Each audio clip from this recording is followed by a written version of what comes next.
Sabi kasi nanay. Nanay niya nagsabi sa akin. Sabi ni nanay nga yung mga anak ko kahapon may kadate kasi Valentine's Day. Araw ng mga puso. Wala. Nay! Naali ka dito.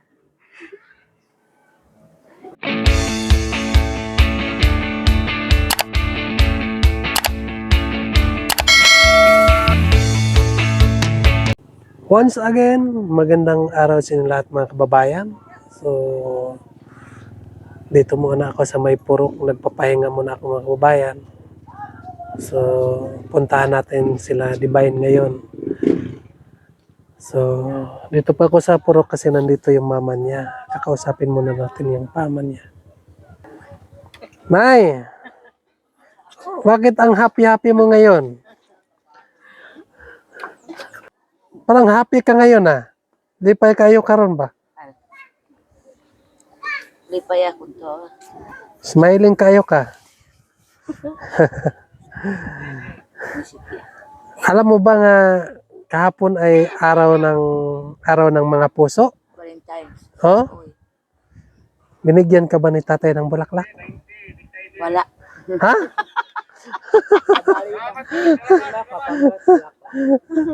Wala ka gyatagan og bulak sa ikaw. Nagbigay ka ba kay tatay ng bulaklak?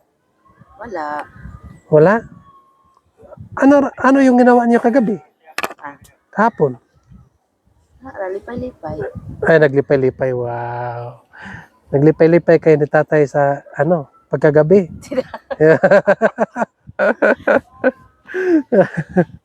Nasaan sila di ba ngayon? Mas balay. Nandun sa bahay. Si yung isa. Nagyapon nito. Ilang lima. Bakit hindi sila nagsimba? Gawas. Naggawas na. So, anong pangalan ng simbahan niyo? Alayan. Alliance. Wow. Saan yung simbahan ng Alliance? Yung maingay ka na doon. Mabuti. Ikaw, bakit hindi ka nagsimba kanina? Huway sa. Ha? May ganon? Mapay panahon na sim. Ha? Sunod na lang. Pahinga ka. Nagpahinga ka muna. Pero nagasimba po nga. Ano sim? Bakit dito ka naka-standby? Pahaway. Anong baka meron kang hinahanap dito? Tanaw yung motor. Ah.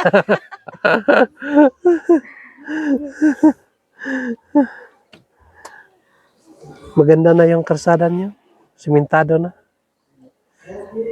Saan daw ito papunta? Doon lang sa Nipa lang? Hindi. Doon sa Satellite. Wow. So, may kalsada na kayo Hoy! Kamong ka. So, puntahan natin yung anak mo doon. Tara. Tara naman kababayan. Puntahan natin yung ating mga scholar doon. Para maibigay natin yung allowance. Yan. So, nandoon po yung bahay nila mga kababayan sa taas. So, dito may siminto na mga kababayan. Hello! Magikan. Satellite. Dagag tao dito satellite? Dito? Dagag mo satellite? Nakailan mong dumi yan? Si Dominic. Hindi scanning anta. Dat porok. Anta ko na. So punta muna kami doon sa taas.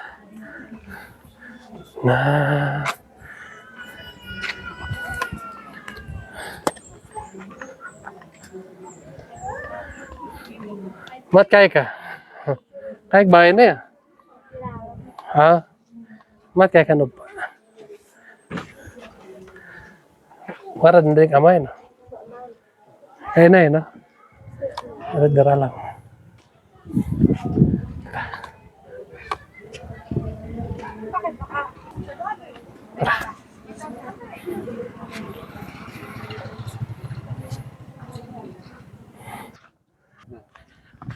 Ayo. Tayo. Yan. Kumusta? Okay ra? Si Divina. Divina. So, minsan kasi malalito ako sa inyo. Kumusta yung buhay?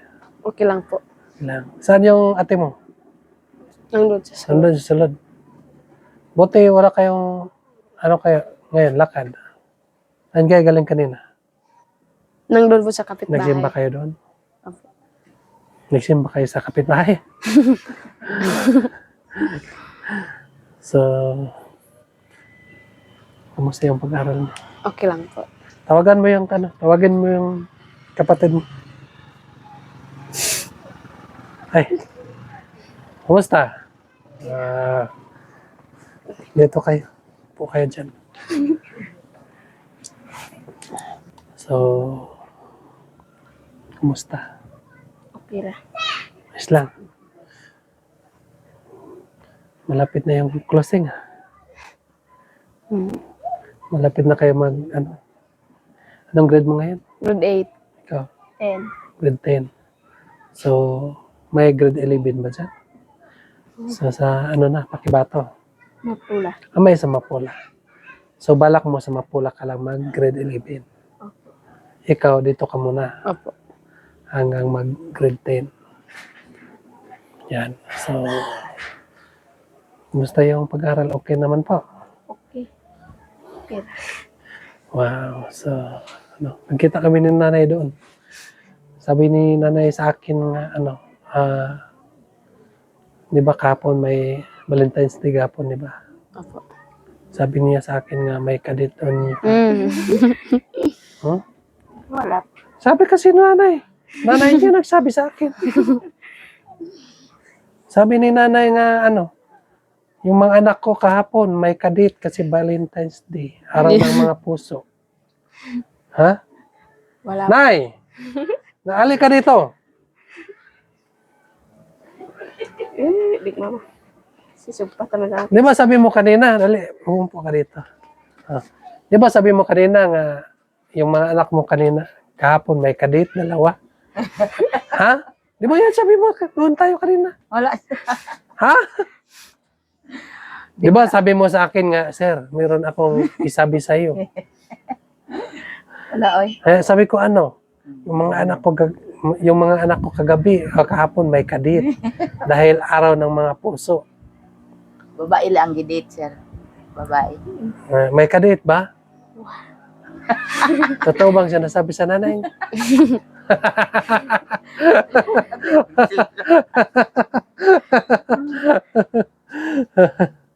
Si nanay kasi, masayain kasi yung nanay niya. No, smiling ang nanay niya. No? Sino bang smiling sa inyong dalawa?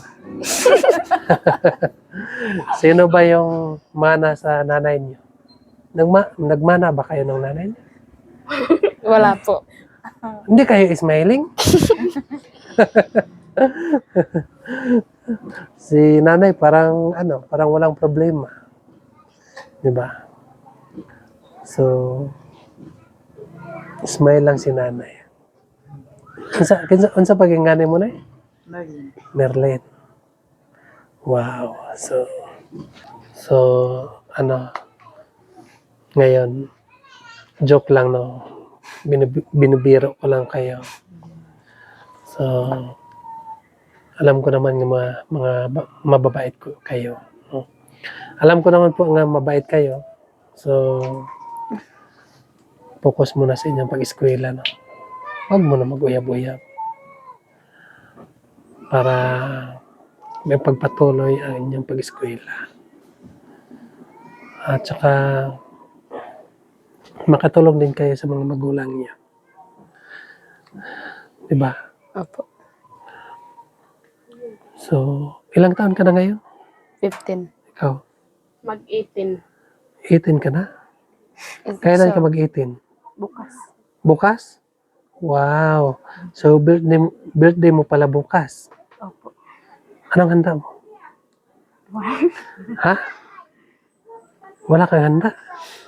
Wala. Huwag kang tumawa. So, magdebo ka bukas. Magtumbak ka ng, Lechon. anong tumbahin mo bukas? Ha? Magtumbak ka ng kabaw? Manok. Manok lang. Manok lang itumba mo. Sarap naman yung manok, no? At saka sana magpakabait kayo, no? Importante lang po ay malusog yung pangangatawan natin para hindi madlangan yung mga pangarap natin, no? Kahit wala tayong handa sa birthday natin, so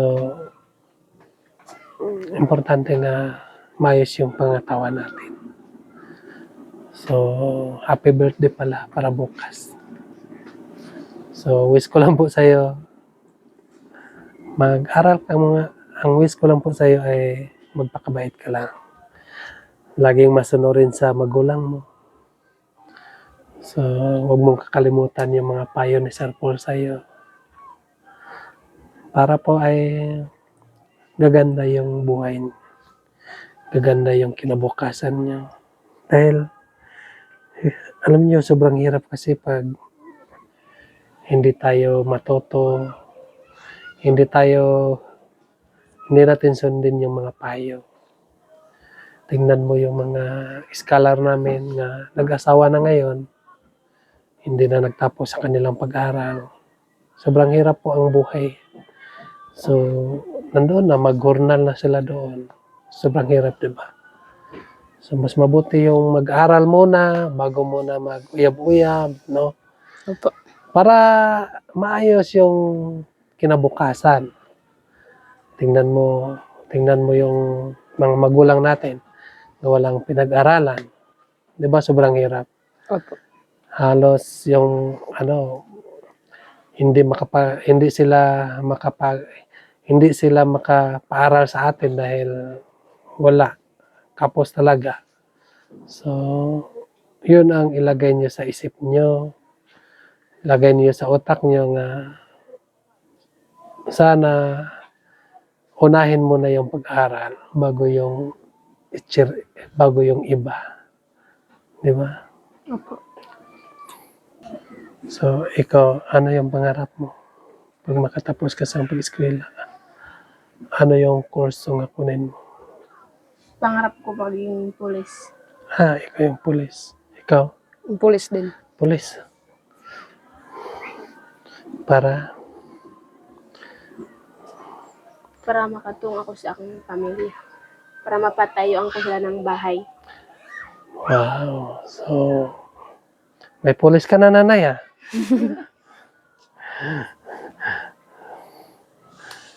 Matupad lang yan pag mag-aral ng mabuti. So, focus muna kayo sa inyong pag-eskwela.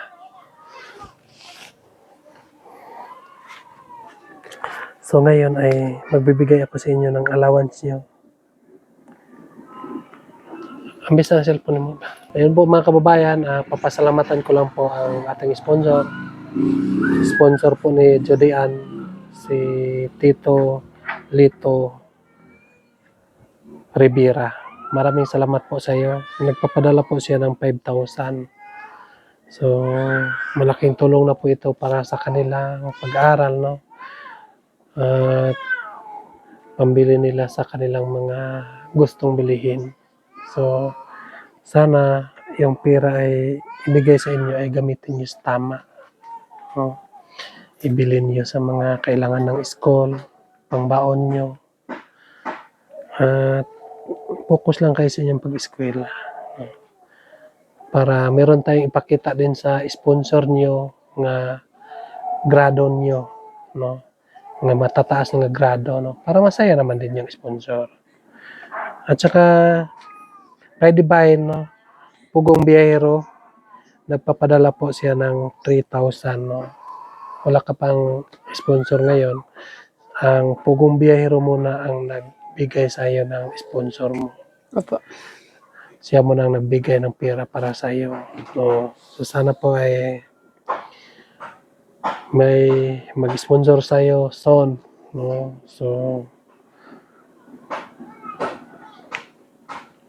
mag-chat lang kayo sa Pugong Biyahero or sa akin, no? Kung sinong gusto mag-sponsor sa ating mga estudyante, chat lang po kayo sa akin.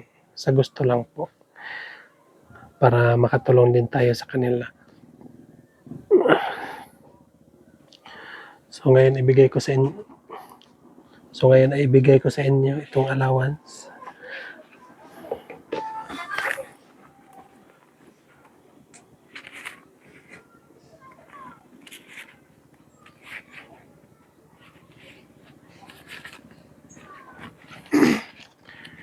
Ito ay galing kay Lito Libera. 1, 2, 3, 4, 5. 1, 2, galing ito sa Pugong Biyahero. So, thank you po, no, kay Sir Lito sa yung magandang kalooban na nagpadala ng allowance kay Judy Ann. Sana po ay huwag kayong magsawa nga magapadala. At sana laging nandyan lang kayo palagi sa mabuting kalooban, no? Mabuting pangatawan. So, pagdasal po natin yung ating sponsor Opo. nga malusog yung kanilang pangatawan para may pagpatuloy po ang kanilang pagsuporta sa inyo. Kasi hindi kasi maipagpatuloy kapag may mga problema sa ating pangatawan. So, pagdasal natin po nga lagi silang malusog para makashare po sila sa blessing sa mga iba pang mga nangangailangan ng tulong. So, ano yung masabi niya sa sponsor? Marami pong salamat sa nag-sponsor sa akin na si Tito Lito Rivera. Marami pong salamat sa pera na binigay niyo dahil mababayaran ko na po ang yung graduation. Maraming salamat po. Thank you po, Daddy, sa pinadala mong pera. Malaking tulong na po sa akin to, Daddy. Hindi ko po sasayangin yung perang ibinigay mo sa akin. Malaking salamat po, Daddy. Yan lang po. Yan. So, lagi niyong tatandaan, ang pera nga binibigay sa inyo ay pinagpawisan, pinagpaguran yan, no? At hindi yan pwede ipigay sa kapitbahay. Hayaan niyo nga sabihan kayo nga madamot kayo. Hayaan niyo yan. Kasi yung pera na yan ay para yan sa inyo. Para yan sa inyong pag-eskwela, no? Kapag may manghiram, huwag kayong magbigay, no? Kasi hindi naman yan pwede ipahiram kasi para yan sa inyo. So, sana gantihan din natin yung ating sponsor natin, no? Anong gagawin natin para magantihan natin? Yung mag-aral lang tayo ng mabuti, focus tayo para malaki yung makuha natin nga grado. So masaya sila pag makikita nila nga malaki yung grado natin. Matataas yung grado natin na makuha. Di ba? Opo. So sana mag-focus muna sa pag-aaral. Hindi mo na mag-uyab-uyab, ha? Sino ang may uyab na sa inyo? Wala po. Wala pa? Si nanay? May uyab ka, nanay? Kung ba na? Yang bana. So, hindi mo na mag-uyab-uyab na, ha? Sabihan mo yung anak mo, wag mag-uyab-uyab. So, kapag may uyab, wala nang allowance, ha? Kasi may uyab naman siya. Ang iyang uyab na ang mahatag sa allowance iya, ha? Ha? Kung may uyab na ng anak mo, yung allowance nila, yung uyab na ang magbigay sa allowance. Hindi na ang Pugong Biyahero ang magbigay ng allowance sa anak mo, kundi ang uyab na nila ang maghatag og allowance, ha? Mayon ang magkasinabot ta. So, kung mag-uyab-uyab mo, tanggal na kayo sa sponsor, ha? Kasi ayaw namin nga mapaya kami sa sponsor namin, no? Kung may uyab na kayo, wala na. Ayaw na namin nga ipagpatuloy yung sponsor po. So, gusto namin nga yung tulungan namin yung hindi pa mag-uyab-uyab. Yung makapokus pa sa ilang pag-eskwela. Dahil pag may uyab na, iba na kasi, no? Dahil hindi na sila makapokus sa kanilang pag-eskwela. Ha? Opo. Mas mabuti yung magka-intindihan tayo ngayon. Opo. So, ilagay nyo sa utak nyo nga kapag may uyab na kayo, wala na kayong sponsor. Wala na kayong allowance. So, hindi na rin kami babalik dito. Diba? Opo. So, yun po. 1 minute eh. Kuha po, balik ko ra. So, yun na yun, no? Dapat pangaralan mo yung anak mo. Na hindi mo na mag-uyab-uyab. Kumanangin man na. Ako man ang tanaw mo. Kunang ato sila sa ubos. Ako. Dali rin po na sila. So, ayun po mga kababayan, no? Magpapaalam na po ako sa inyo. Maraming salamat po sa inyong lahat nga walang sawang nagasubaybay sa aming YouTube ng PB Team. At maraming salamat din po kay Sir Paul. Dahil po sa kanya ay nakita ninyo ako, nag-vlog na rin ako dahil po sa kanya mga kababayan. No? So ako ay hindi magsawang magpapasalamat sa kanya. Dahil sa kanya ay nabago yung aking pamumuhay. No? Dahil siya po ang ginamit ng Panginoon para matulungan ako. So, inuulit ko po, maraming salamat po sa inyong lahat, no? Sa walang sawang nagasubaybay sa akin, YouTube, no? So, dahil po sa inyo, mga kababayan ay nandito pa rin ako ngayon. Yan lang po. God bless you sa inyo lahat. Mag-ingat kayo dyan palagi. Bye-bye.